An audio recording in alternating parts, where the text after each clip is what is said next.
Hello guys, welcome to study time.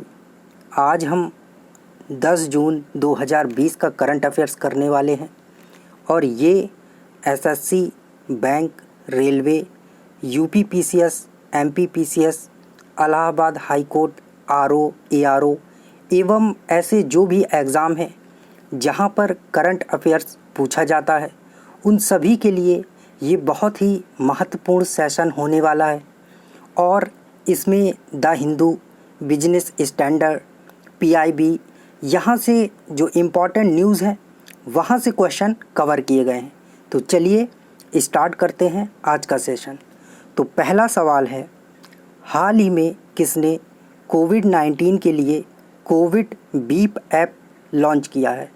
तो ये जो ऐप लॉन्च किया है इसे डॉक्टर जितेंद्र सिंह जी ने लॉन्च किया हुआ है। चलिए अगला सवाल है, हाल ही में किसने दूर दराज में स्थित मरीजों को निकालने के लिए अर्पित विकसित किया है? तो ये जो अर्पित विकसित किया है ये एयरफोर्स के द्वारा किया गया है। याद रखिएगा, एयरफोर्स के द्वारा।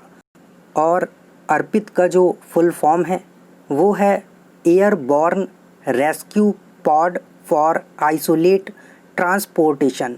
तो जो भी ऐसे लोग हैं जो बहुत ऊंचाई वाले स्थानों पर रहते हैं, अलग थलग क्षेत्रों में रहते हैं, मतलब जहां से डायरेक्ट कोई सुविधा नहीं है बड़े शहरों के लिए, और वहां पर कोई भी कोविड-19 का मरीज़ है या फिर अन्य बीमारी से ग्रसित कोई मरीज़ है, तो उनको वहां से निकाल कर यहाँ पर इलाज करवाने के लिए, लाने के लिए, मतलब उनका वहाँ से रेस्क्यू करके बड़े शहर में लाने के लिए ये लॉन्च किया गया है। बात करें अगर एयरफोर्स की, तो इसके जो एयर चीफ मार्शल हैं वो राकेश भदौरिया जी हैं। स्थापना हुई थी इसकी 8 अक्टूबर 1932 में और हेडक्वार्टर दिल्ली में है। चलिए अगला सवाल है, हाल ही में किस देश ने अपने आप को कोरोना वायरस मुक्त घोषित कर दिया है? तो ऐसा कौन सा खुशनसीब देश है जो कोरोना फ्री हो गया है? तो ऐसा है न्यूजीलैंड। न्यूजीलैंड ने अपने आप को कोरोना फ्री घोषित कर दिया है और ये ऐसे किया है क्योंकि वहाँ पर जो अंतिम संक्रमित व्यक्ति था वो ठीक हो गया और आइसोलेशन वार्ड से बाहर आ गया है। उसके बाद न्यूजीलैंड ने अपने आप को कोरोना मुक्त घोषित कर दिया है। और बात करें अगर न्यूजीलैंड की, तो यहाँ पर जो कैपिटल है वो वेलिंगटन है, लार्जेस्ट सिटी ऑकलैंड, करेंसी यहाँ पर न्यूजीलैंड डॉलर चलती है और पीएम यहाँ की जैकिंडा ऑर्डन जी हैं। चलिए अगला सवाल है, हाल ही में किस राज्य ने प्लांट हेल्थ क्लिनिक का उद्घाटन किया है? तो प्लांट हेल्थ क्लिनिक का जो उद्घाटन किया है ये मणिपुर ने किया है। याद रखिएगा, मणिपुर। और ये कृषि और बागवानी के थ्रू राज्य की जो आर्थिक वृद्धि है उसको बढ़ाने के लिए ये किया गया है। ठीक है, याद रखिएगा, ये मणिपुर के द्वारा किया गया है। बात करें अगर मणिपुर की, तो ये स्टेट बना था 21 जनवरी 1972 को। कैपिटल इम्फाल है। Number of district 16। Governor Najma Heptulla ji हैं। Chief minister N Biren Singh. Member of the legislative assembly की यहाँ पर 60 सीट हैं। लोकसभा की 2 सीट हैं और राज्यसभा की 1 सीट है। यहाँ पर एक तैरता हुआ नेशनल पार्क भी है जिसका नाम आप कमेंट सेक्शन में बताइए। कई बार मैं इसको बता चुका हूँ इस सेशन में, और ये इकलौता तैरता हुआ नेशनल पार्क है और यहाँ पर लोकटक झील भी है। चलिए अगला सवाल, हाल ही में किस राज्य ने APEMC की ऑनलाइन वेस्ट एक्सचेंज वेबसाइट का शुभारंभ किया है? तो ये जो शुभारंभ किया है इस वेबसाइट का, ये आंध्र प्रदेश ने किया है। याद रखिएगा, आंध्र प्रदेश। और इसका जो फुल फॉर्म है APEMC का, ये है Andhra Pradesh environment management corporation, ठीक है, और वर्ल्ड एनवायरनमेंट डे के दिन इसको लॉन्च किया गया था। वेस्ट मैनेजमेंट के लिए ऐसा कुछ करने वाला ये देश का पहला राज्य बन गया है। तो याद रखिएगा, इस वेबसाइट को किसने लॉन्च किया है? आंध्र प्रदेश। बात करें अगर आंध्र प्रदेश की, तो यहाँ के जो सीएम हैं YS जगनमोहन रेड्डी जी हैं और गवर्नर विश्वभूषण हरिचंदन जी हैं। चलिए अगला सवाल है, हाल ही में किस राज्य ने ग्रीष्मकाल के लिए अपनी नई राजधानी बनाई है? तो ग्रीष्मकाल के लिए जो नई राजधानी घोषित की है ये है उत्तराखंड। ऐसा करने वाला राज्य है उत्तराखंड और इसने गैरसैंण को अपनी नई राजधानी बनाया हुआ है और ये चमोली ज़िले में एक तहसील है, वहाँ का नाम है।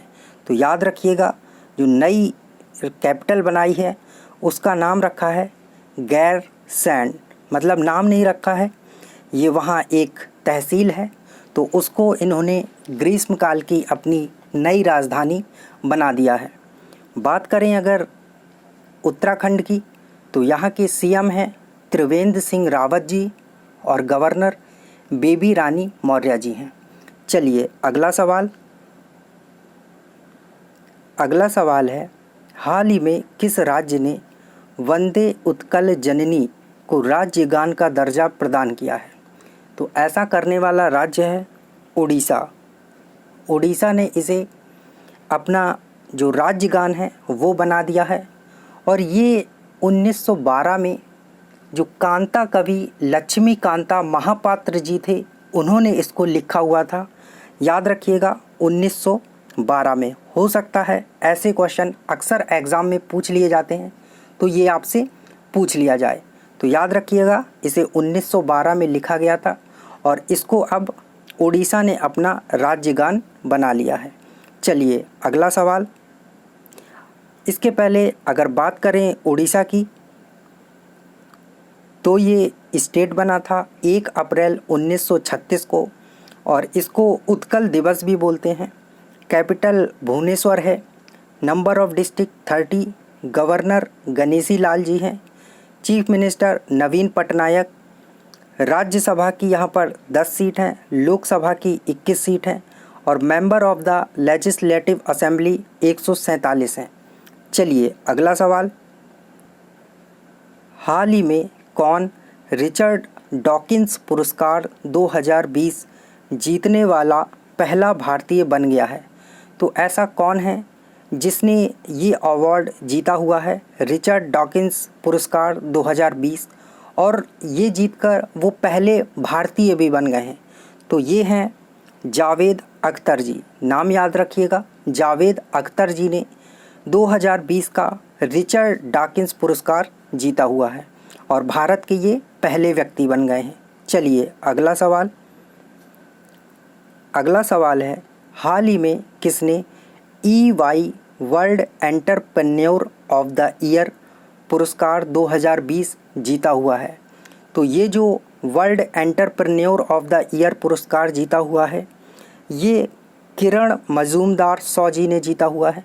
नाम याद रखिएगा, किरण मजूमदार शॉ, और ये पहली भारतीय महिला बन गई हैं जिन्होंने ये अवार्ड जीता हुआ है। भारत की पहली महिला उद्यमी हैं ये। और अगर ओवरऑल बात करें ये तो ये 3rd इंडियन है। याद रखिएगा 3rd इंडियन है, लेकिन पहली भारतीय महिला हैं जिन्होंने इस अवार्ड को जीता हुआ है। चलिए अगला सवाल है, हाल ही में IIFL ने किसे अपना नया ब्रांड एम्बेसडर बनाया हुआ है? तो जो अपना नया ब्रांड एम्बेसडर बनाया हुआ है ये रोहित शर्मा जी को बनाया हुआ है। नाम याद रखिएगा, रोहित शर्मा। और IIFL का जो फुल फॉर्म है वो है इंडिया इन्फोलाइन फाइनेंस लिमिटेड, ठीक है। और इसके अध्यक्ष की बात करें तो S श्रीधर जी हैं और हेडक्वार्टर मुंबई में है। सो थैंक यू गाइस, ये था हमारा आज का करंट अफेयर सेशन। और PDF के लिए आप हमारा टेलीग्राम चैनल ज्वाइन कर सकते हैं। Daily the Hindu current affairs search करेंगे तो वहाँ पर आपको चैनल मिल जाएगा और वहाँ से आप डेली PDF डाउनलोड कर सकते हैं। बात करते हैं लास्ट वीडियो के आंसर की। तो जो क्वेश्चन पूछा गया था कि हाल ही में किसे ड्रग रेगुलेटरी सिस्टम कमेटी का अध्यक्ष बनाया गया है, तो इसका करेक्ट आंसर है राजेश भूषण जी। और आज का क्वेश्चन ऑफ द डे है कि विश्व महासागरीय दिवस किस तिथि को मनाया जाता है। तो कमेंट सेक्शन में आप इसका आंसर दीजिए और मिलते हैं कल नए सेशन के साथ। Thank you.